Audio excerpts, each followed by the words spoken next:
As I just said, I was diagnosed with BPD in 1996.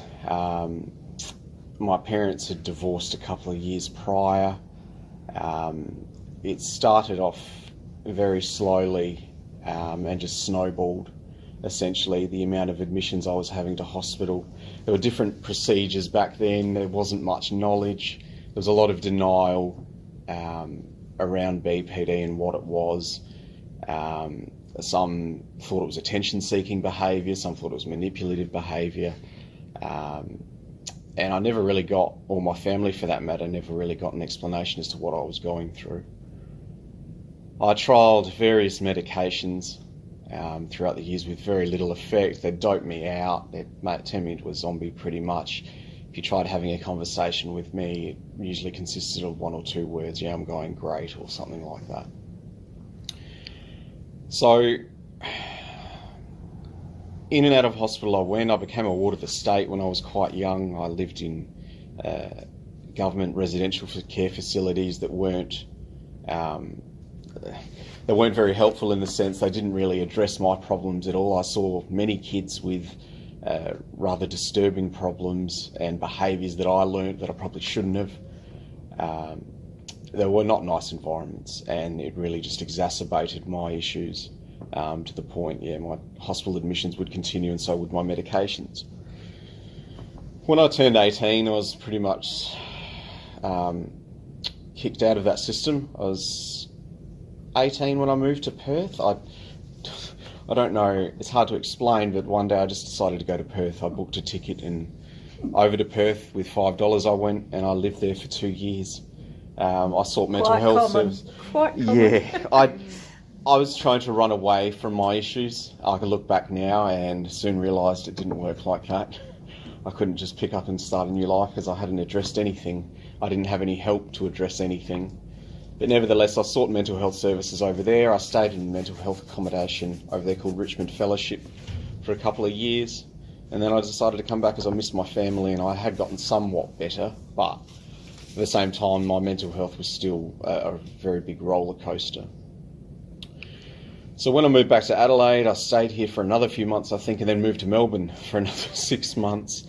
I stayed with some friends, and I moved back to Adelaide again. And I saw an ad in the paper one day for some share accommodation, which I wanted to stay in. The landlord was very nice. I still keep in touch with him, but he supported me a lot in ways that my parents couldn't.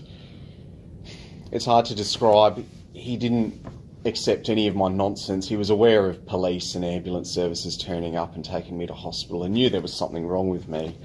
And over time I intimated to him what was wrong and the difficulties I faced with alcohol use and my mental health problems.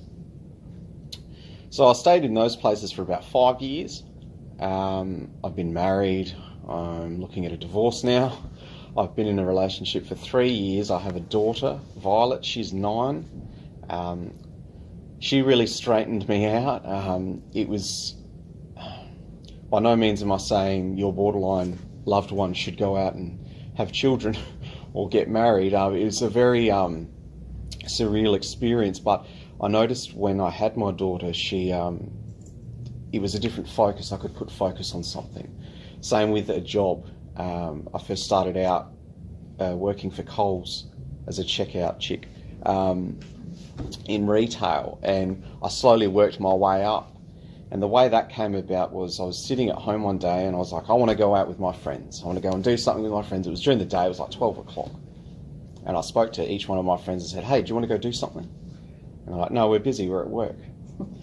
And the more I thought about that, the more depressed I got. And I'm like, because I keep trying to catch up with people and they're just too busy or not interested. So I decided, no, I need to go get a job. So I applied for Coles and I worked there for, I think, 3 years. In the meantime, I'd had various contact with mental health services and police and the courts eventually. That was very difficult.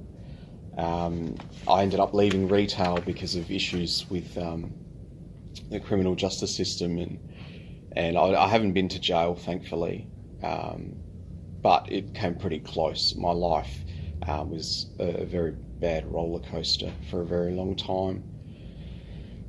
I ended up taking quite a strong interest in law after being through the court system and seeing how inside the system worked, with magistrates, and having to explain myself as to why I've acted in certain ways, and noticed that borderline personality disorder wasn't taken very seriously from then.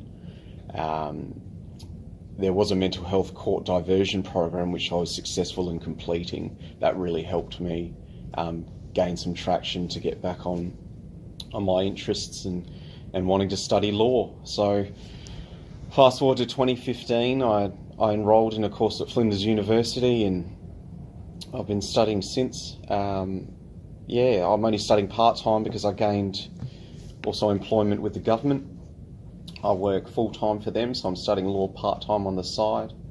But it wasn't just all of what I went through either. It was what my parents went through that stood out for me. They had a hard time understanding. They received no help at all and no guidance as to what I was going through. They couldn't understand why I was self-harming. Anyone they spoke to was like, oh, it's just an attention thing, it's attention seeking. So they tried to manage the best they could, but as I mentioned before, I was made a ward of the state. They couldn't cope, essentially. They ended up relinquishing their care. I don't hold any ill feeling towards my parents. My father passed away in 2013, but I'd made peace with him a while back before that had happened, and my mum lives in Nairn at the moment, and I still see her frequently, and we get along a lot better now. Same with my siblings. I've got two brothers and a sister, and we all get along a lot better now. But it took a long time to get to the point where I am now, where I do want to help others, and I want to share my experience and not be afraid of what others think. That was a very big thing. I used to be a people pleaser and wanted to please everyone if I could, and realised in the end that's near impossible. I'm always going to, well, not always, but sometimes I may upset someone with what I say or whatever. Social media is a very big issue. I don't work well with social media. Texting and SMSs can become quite problematic. So anyway, I was going to start to talk about things I noticed with my parents and how they dealt with issues to the best they could when they did have their dealings with me. It's not all smooth sailing, and the suggestions that I offer are merely suggestions. I'm not a health professional, I'm not a clinician, I'm just someone who's had BPD for a very long time, and there are certain ways that I manage to cope with my emotions and try and keep them in check. That's not to say I'm perfect. I still have my moments with my partner. Sometimes we get in very heated discussions, and it takes a lot of strength to be able to walk away and explain to her what's going on. I noticed the terms manipulation was said before from Judy. I really dislike that term. Any parent who's heard this term may even begin to believe it if they're exposed to behaviours certain enough that a person with BPD is manipulating them. The thing I'll say about that is that a person with BP doesn't necessarily know what they're doing. There's no pre-planning involved. It's not like I sit in my room for hours and go, I'm really going to upset my mum today. It's impulsive. A lot of BPD behaviours are out of impulsivity, and it can be hard to remember that at a time when an event or some sort of issue is going on. The one thing that I would say to parents is try to remember what you're dealing with, and that it's not the person themselves. They're not deliberately trying to hurt you or antagonise you. People with BPD struggle to cope with their own emotions. If you could think of an amplifier with emotions and turn that up to 100 on a daily basis, and the stress and tiredness of feeling certain ways over and over again, it gets very exhausting. Which is why it can seem any little thing can trigger an episode at any time. There will be instances where you won't be able to do anything, and you've tried your best, and you run the risk of burning out and getting frustrated yourselves. I think it's very important to take care of your own mental health if you're a parent. or carer, I should say, it's a very big roller coaster, and it takes a very long time to try and figure out ways that work, trying to identify triggers. That's a big thing. You need to be able to identify triggers on a stress-related level. And what I mean by that is, if you know that if a person with BPD can figure out why they're feeling a certain way, that's a very big step. If they can accept that they do have a disorder and that it can be managed appropriately, that can really help. I was also going to talk about the term recovery for a bit as well. With BPD, you never genuinely fully recover in like a physical sense. So I cut my thumb and it heals over time, disappears. I've never noticed it's there again. With BPD, it's a bit different because it's emotional pain, and that emotional pain can linger around. I find myself thinking on and off on a daily basis about stuff that happened 5 to 10 years ago that have no relevance now whatsoever. And it makes me feel bad. It does. A lot of people would go, just let it go, it's over, it's in the past. That's really difficult to do for a person with BPD. I often ruminate over things that I probably shouldn't, and that's okay. But from a carer's perspective, try to avoid getting angry. It makes things worse. It really does. I appreciate everyone has their limits in what they can tolerate and what they can get through, but getting angry, it amplifies things tenfold, and you're better off trying to walk away from a situation, re-energizing by going to do something that you want to do, or go for a walk, or try to figure out a way that you can come back to a situation and deal with it with a fresh start. That can help. Taking up a hobby for a person with BPD can help. Maybe even taking up a hobby for yourselves as a carer or a parent. If you can try and focus something on that's not related to BPD, that can help. I learnt guitar when I was 14. That really helped. Sometimes it didn't help. I'd play for hours and I'd still feel very yuck after it. But if you can try and identify different things that a person with BPD likes or enjoys, that's really important, and you should try and harness that as much as you can. Earlier I was talking about accepting BPD. It's not an issue that will just go away with tough love or trying to think of the right word, trying to ignore or discredit, especially if you're hearing certain terminology from other professionals that you may disagree with. As I said, BPD is getting more recognised now as a genuine mental illness. I think that's really important, because a lot of what people with BPD want is validation that what they're going through is considered a problem and an issue, and that it can be treated. That's really important. So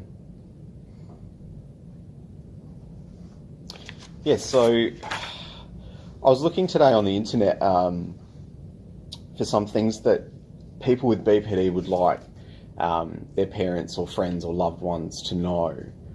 I'll touch on a couple of them. I won't babble on too much. Trust is a huge important issue for people with BPD. Not all, but quite a few of people with BPD have been previously abused, whether it's sexual abuse, mental abuse, physical abuse, and that can cause issues with trust. People with BPD can sometimes find it really hard to place their trust in others because of these issues before, whether growing up or whatnot, and they become quite distrustful of others.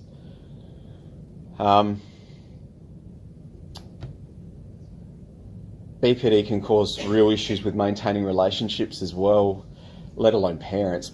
My parents were the first ones I shut off when I started going through all this thing. And it wasn't because I didn't like them or I thought they were horrible people or they caused my issues.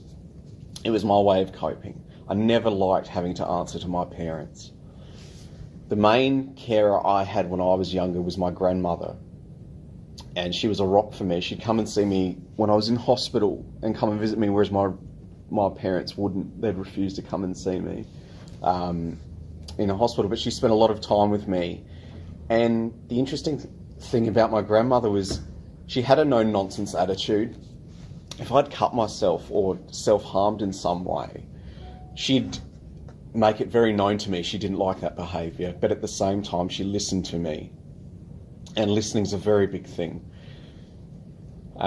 She showed that she cared, and I've got a lot of fond memories with my grandmother. She really supported me through that traumatic time. So that was a relationship I tended to try and focus and harness my strengths towards, because it really meant a lot to me, and I was devastated when she passed away a few years ago. It was like I'd lost a second mother. That's not offence to my real mother, but that's just how it was. Health professionals are really hard to come by. A good one, as I'm sure you're all aware. It can be an ongoing saga trying to find a professional who'll take you seriously. I'm hoping with all this funding announcements and work on a political level that training may overturn some previous poor views regarding borderline personality disorder. Some of the names I've been called when I was younger I won't repeat, but they're not very nice. I never knew how I found myself back on my feet. What were you called? Attention-seeking, arrogant, manipulative, beyond help. Oh, God. I was told I'd be stuck with this for the rest of my life. I wouldn't be able to maintain relationships. And this was coming mostly from the mental health profession rather than people I interacted with. Oh, how did that make you feel? Beyond help. Yeah. I don't know. I'd managed to develop a certain sort of resistance towards that sort of language, and that really helped. It helped me gain a thick skin, which I think is really important. I think people with BPD have very thin skin emotionally, and that's no offence to anyone here who has a diagnosis of BPD. What I mean by that is, because your brain is on overload all the time, you're going to perceive any sort of criticism or slight dig as a really bad issue when it's not. My partner jokes with me all the time, and sometimes I have to stop and say, are you joking? Like, I have to ask, because I can't ascertain my perception issues. I can't ascertain if she's joking or not, and that's a really big issue. So there's that. I guess with all the name calling and whatnot, you need to build up that emotional resistance, and that takes time. It's not an overnight process, and it's ongoing. A lot of the ways to cope are ongoing, and as was said by Karen before, DBT is one sort of therapy, but it doesn't work for all, and some may not like that group therapy setting, so there are other forms of therapy. I guess it's trying to find which one works best for your loved one with BPD. I guess... Just on that, I'm just going to interject for a second there. I think it'd be great to have a list of people who are having success with a therapist, to actually get that therapist's name. And, it's not like you're recommending them, but sometimes you just don't know where to even start, do you? And sometimes people find themselves on the phone a lot, ringing up different psychiatrists and psychologists to find out that actually they don't deal with We have BPD. got a list. I have a question. One of the things you described was you sort of gained a thick skin, which helps you with your emotional swings that amplify you described. When you were out of control at a younger age and the amplitude is very high, as your thick skin has evolved and you become more resilient, do you find that your mood swings are reduced, or do you still slam to both ends? I don't know how to describe it. No, I understand what you mean. I think with age, those mood swings from each end have become less. with time. Thank you. Yeah, I still...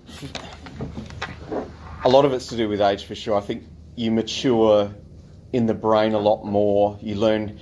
If you learn the skills through DBT, you learn to cope a lot more with things that may have aggravated you a few years ago, a lot earlier. The intensity's still there, I can reassure you with that. It's just how I respond to things now that make the difference. Or if I know that I'm having an emotional surge, I'll walk away from a situation rather than confronting it then and come back later when things have settled. If I may, to pick up that, a psychologist I was talking to regarding my daughter one time spoke about the intensity, the duration and the frequency of events and outbursts, and he said you'll know that things are getting better when the intensity is less, the duration is less, they come back to baseline quicker, and with various, with skills that we've gained and my daughter's gained, that's what we found. So the intensity, the duration and the frequency. Aaron, what treatment did you have and what treatment did you find successful? I had all sorts of treatments, to be honest. Medication I'm funny with. I developed a reaction to psychiatric medications called antipsychotics. They used to use a lot of the olden day ones when I was younger. One in particular, it's a class of medications called phenothiazines, and one of them was called chlorpromazine. There were several other medications that I'd have really bad reactions to. It's a condition called akathisia, and what it does is it's a movement disorder. So you end up pacing, you get very tense. It mimics what the perception of BPD behaviour is, but on a scale like at times 100, it's awful. You're agitated, you're walking around, you get very angry very quickly. So I try to avoid medications now since I've realised that, but I only realised that a few years ago. But I tried medications, I tried antidepressants. Some had various effects. The only one... Antipsychotics were good for calming me down immediately. So if I was suicidal or self-harming or was aggressive towards not so much others but myself, if I'd taken an antipsychotic, it would knock me out, but the problem would still be there when I woke up. So medication's really only good for really short-term crisis type scenarios. I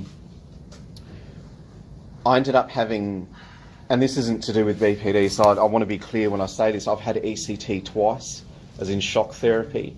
That was mainly to treat depression when my father passed away, and also combined assault on a bus that I didn't provoke, I didn't start. That was just wrong place, wrong time. But I became really depressed after that, and I needed ECT because medications hadn't shown a good track record with me. They didn't work, they wanted a quick fix, so I had that twice. That helped me get out of my depression, but that's not to do with BPD.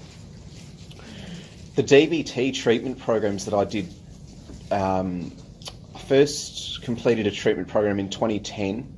That helped and showed an improved my mood quite a bit and my symptoms.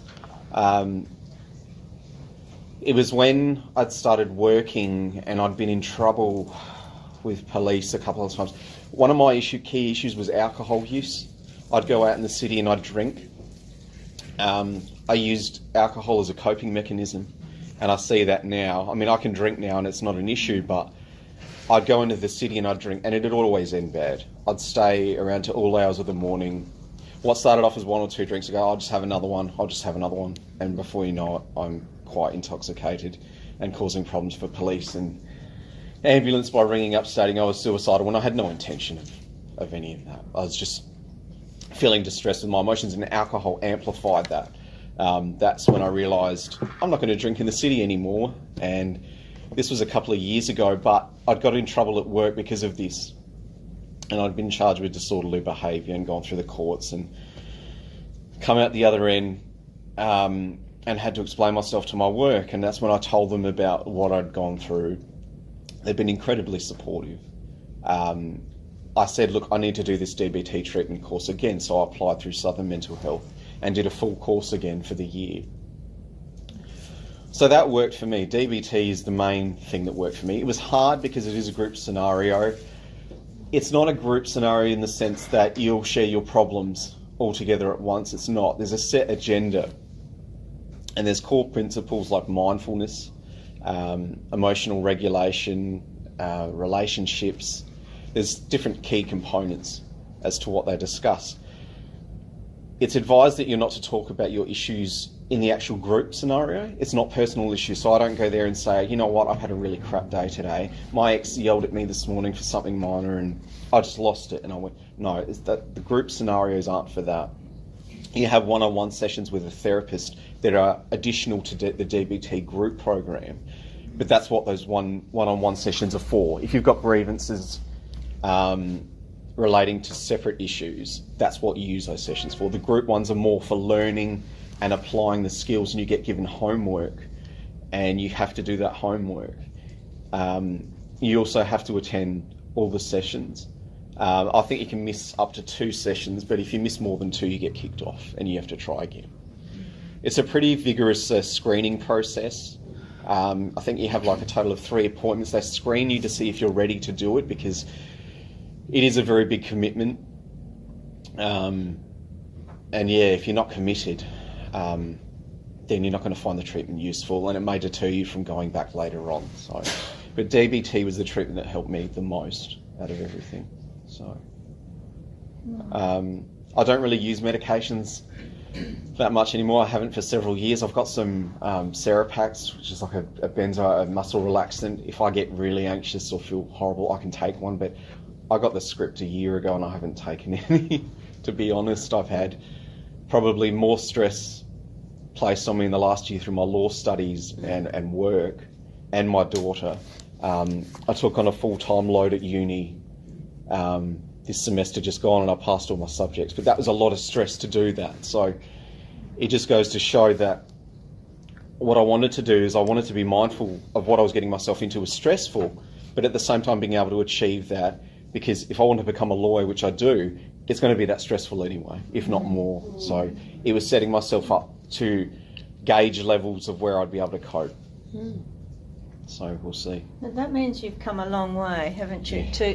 To actually be able to do that and say, I know this is going to be stressful, but I will cope with it without Serapax. Yeah. Is a big thing, I think. So that says something about your thinking or your... Yeah, it's...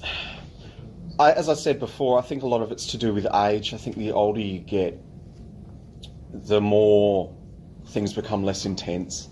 And if you've learnt skills on ways to cope with your feelings and emotions, then you're better able equipped to handle stresses later on in life. So, Aaron, I'm taking you off your Sorry. what you had. I'm just thinking, you've said that BPD is emotional pain, and for us who care for someone with BPD, don't get angry. There is, that just makes things worse. Does validating what you're feeling help? yes, it does. If you can acknowledge... I'll try to use a contrast example of what not to say. That's all right. That'll be someone waiting. Hello. What not to say. Okay. I'll get over it, or your feelings don't matter, or something that's maybe said in the heat of the moment that you don't mean. It's really hard to do that if Go around this. you're exposed to certain types of BPD behaviour. It can appear attention seeking. Don't ever say attention seeking in front of a person with BPD. If they're going through a crisis, their pain's very real. What they're going through is very real. Just because you may not be able to understand it doesn't make it any less real. I guess trying to... What I mean by validate is acknowledging that what they're going through is traumatic, or what they're going through is a problem, but their feelings will pass. That's really important. I think people with BPD can sometimes lose perspective of a feeling at a moment in time doesn't last forever. It does go away. It does get better. You do have good days and you do have bad days, and everyone has that. The fact that your brain is elevated with emotion is quite different to someone who doesn't have BPD, and I think that's really important to re-emphasise too. If you remember that amplified concept, that it's BPD brains are wired quite differently to your average person, and that can help mediate your own responses, I guess. Did you have a question? Yeah, Aaron, I'm just curious, when you say that you don't take any medication, do you concentrate on eating a very healthy diet and taking any type of supplements? This is tricky. Over the last year, I've noticed my weight has actually blown out quite a bit. I'd actually given up cigarettes for 3 months, but I started again when exams started. Just the stress was too much, but also my eating, because when I'd given up cigarettes, I'd actually started intaking a lot more food and a lot more rubbish and junk. That's personal goals that I'm working towards. I am looking to, it's funny, last night I was actually mentioning to my partner how I wanted to join a gym. There was a scoop-on deal for Good Life. They give you 28 free days, so I'm going to join that. But that's my motivation. I have been to gym before. I did go to a personal trainer. Oddly enough, she had BPD as well. That's what I want to do. That's a goal that I'm working towards. But I do believe in a good diet, and it's not all just exercise either. It's predominantly a good diet. Yeah, Interrupt you there, because I agree that nutrition's really important, but so are other things like sleep and having regular routines, regular sleep, and just general mental health things that affect all of us, essentially. Yeah. Yes. Did you ever do any meditation? Yeah, I have I mean, it's not really for me. I would be interested in doing it again, but yeah, meditation can help. That's one thing in DBT you sort of do. With mindfulness, you have a session where they use like a gong type bell thing, and you'll shut your eyes and you focus on your breathing and the feeling of your hands on your legs, your feeling of your feet on the floor, and they do that for about 5 to 10 minutes, and that really helps. Can make you more alert and more. My daughter finds that's helpful. Aaron. It's difficult. Sorry.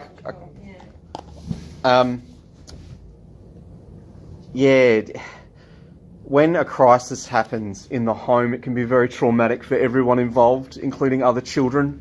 I had a brother and sister when I was going through all my self-harming stuff, and they saw things that I feel very bad about. I've managed to iron out things with them, but nevertheless, my behaviour back then was quite disturbing, not only for myself but for my family. They witnessed a lot, and I wish I could take it all back, but I can't, unfortunately.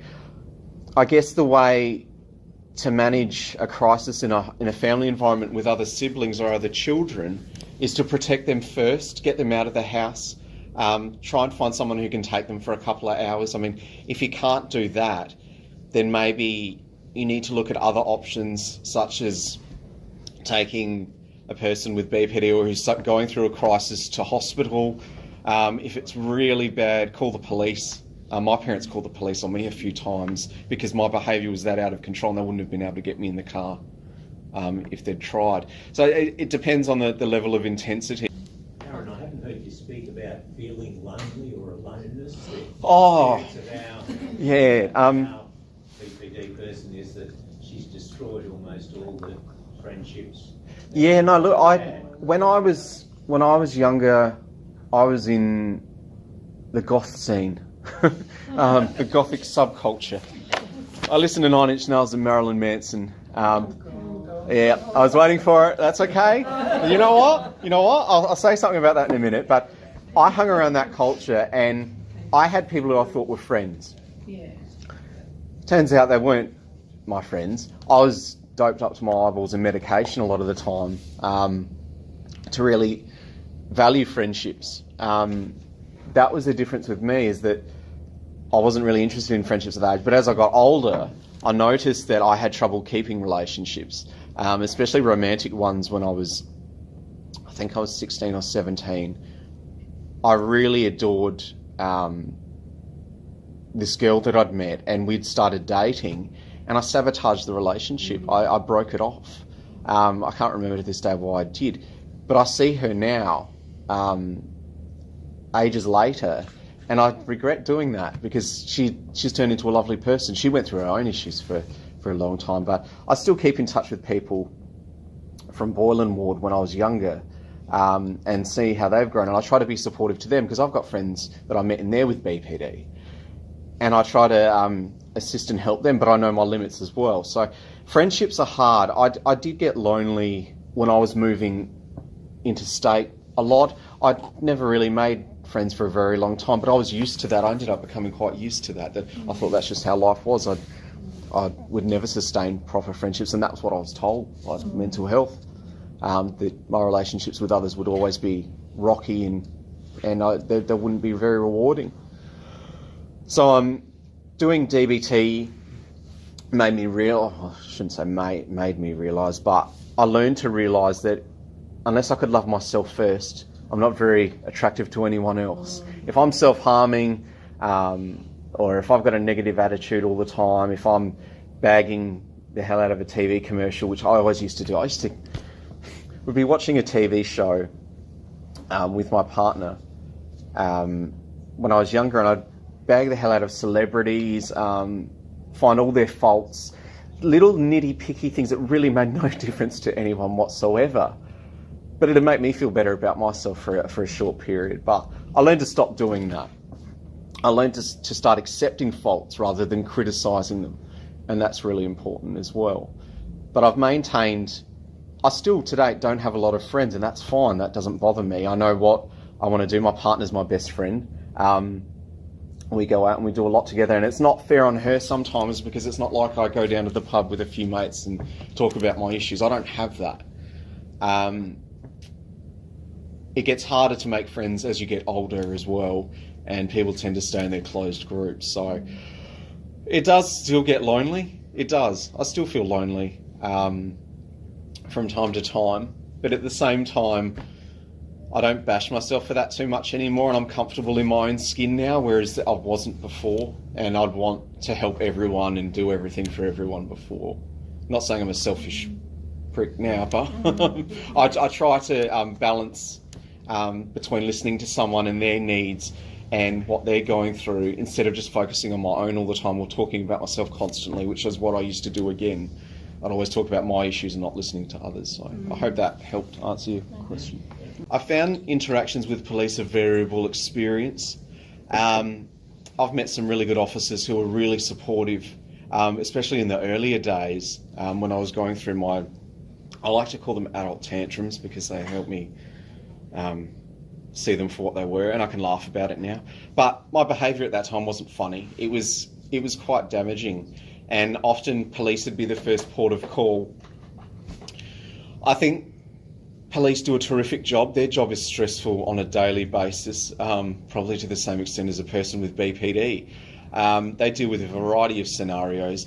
Back in the 1990s, you used to get taken to hospital and the police would have to wait with you until you were detained under the Mental Health Act. So they'd have to hang around the hospital for up to 2 hours, 3 hours at a time waiting for a professional. So they did a lot of good work. On the other hand, there have been some officers who've just been callous and cowardly with some of the commentary that they've given, like some mental health professionals as well, which has just been disturbing. It makes you wonder how they can be in a job when they're dealing with people on that level. But at the same time, I learned to appreciate that their job is stressful, and they don't know me for more than an hour or two. They don't know what I'm going through.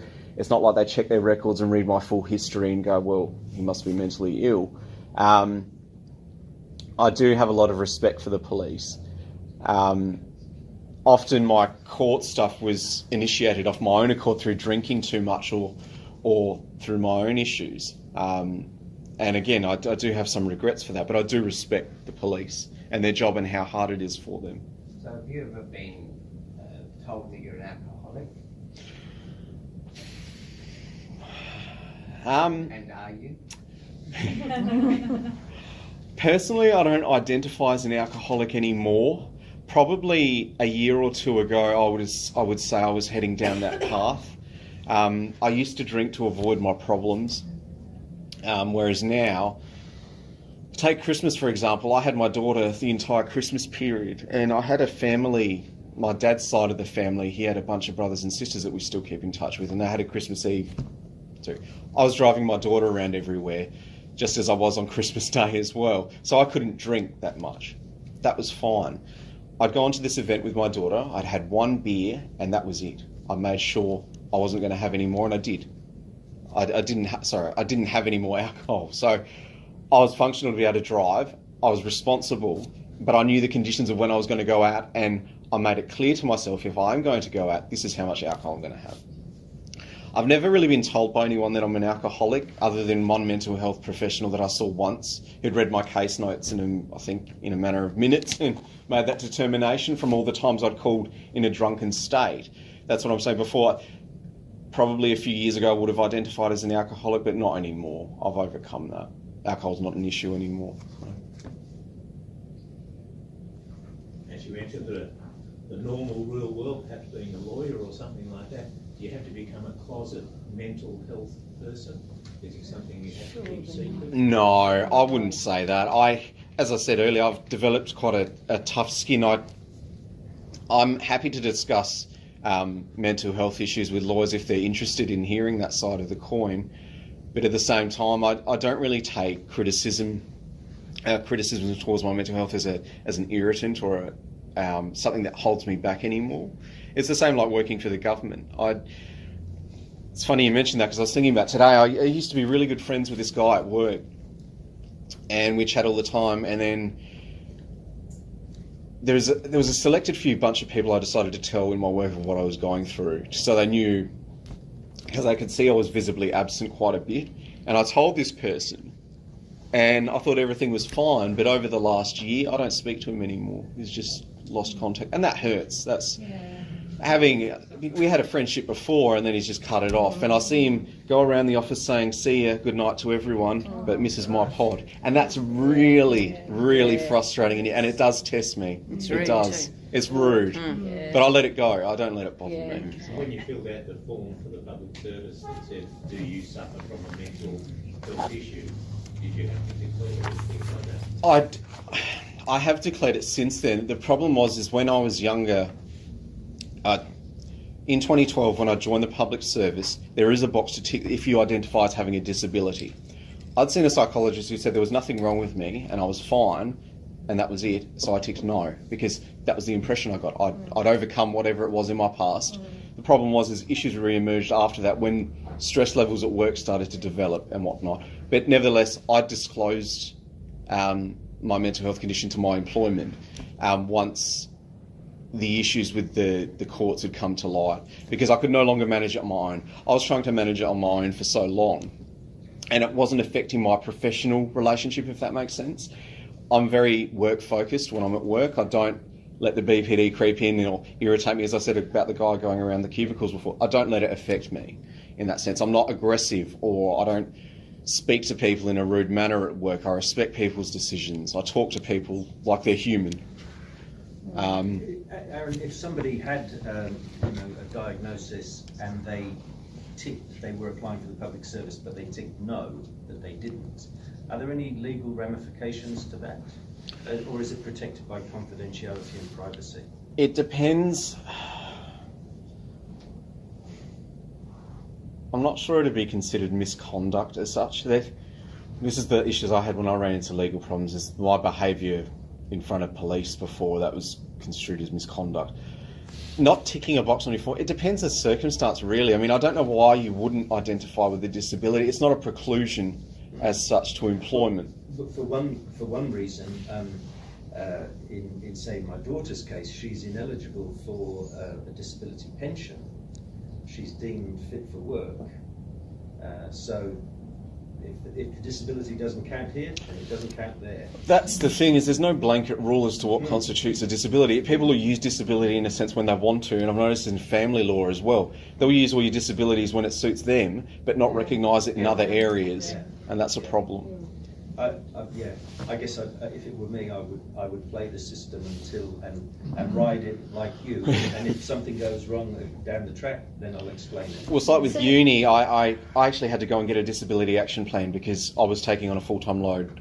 Uni became too stressful. I had 2 assignments due on the same day, and I actually identified and said, I need a disability action plan because it gave me that bit longer to complete the assignments, and I did that. So I used it in that sense, I justified breaking up with someone. Cut people out and then not talk to them and be like, no, they have to message me even though they've messaged. Sometimes it wasn't even about that. It was more the fact I felt so bad at my own feelings and my own behaviour. That's why I'd sever contact, and that's why I wouldn't talk to that person again.